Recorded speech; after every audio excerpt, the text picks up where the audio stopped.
Continue to look into this deceased gunman. Joining us from Washington, NBC News national security and justice reporter Julia Ainsley, who's been contributing to our investigation into this man's background. So, Julia, two areas I'd like to go into. Number one, a lot of this information came out late in the day. Tell us about the dead gunman's father. Yes, that is something that has been coming to attention, of course, of reporters and, of course, to law enforcement as they search for what may be in this gunman's past that triggered such an event. The father, of course, was Benjamin Paddock. We know that he was on the FBI's most wanted list, top 10 most wanted list in the 70s after he escaped prison. He was in prison for armed bank robberies, and he was described then as being diagnosed as psychopathic and having suicidal tendencies and believed to be heavily armed and dangerous.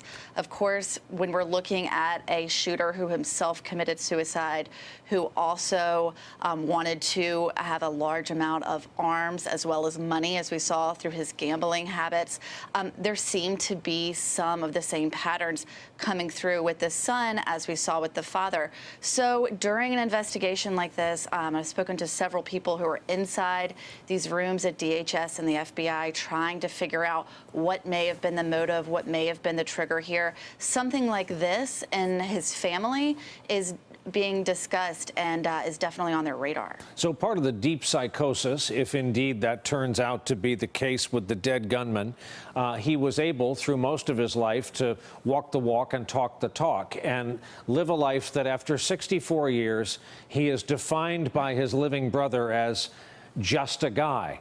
So if you're going back to look and see what trail he left while on Earth, you can, as another journalist suggested, follow the money. You can do what we do these days, follow an electronic trail. There's nothing on social media. Did he leave a manifesto? Is his search history still retrievable? Or you could look at his penchant for weapons. Had enough weapons, 42 of them between the hotel and the house, to overtake a small island nation, as is his right under the Second Amendment.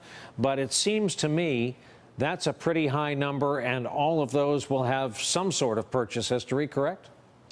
Well, yes, they should. We've obviously been talking to ATF throughout the day, and when they are tracing weapons, which they can do in a lot of cases, they can make an urgent request to try to trace a weapon within 24 hours, which of course you would expect them to consider this urgent. Of course, they have a large cache of weapons here, talking about 23 found in the hotel room, 19 found in the home.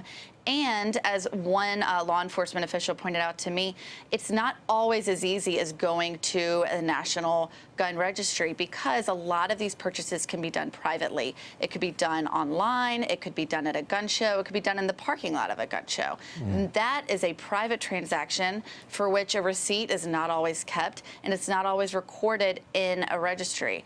Of course, it seems that Mr. Paddock did not have a criminal history that would have led him to conceal those purchases. So it could be that a lot of these are very public and easy to find. And yes, that will be a trail that investigators pursue, as well as the footprint he may have left on this computer. And they're going to have to look through all of these because there's so little online. Julia Ainsley, thank you so much for the benefit of your reporting, your journalism through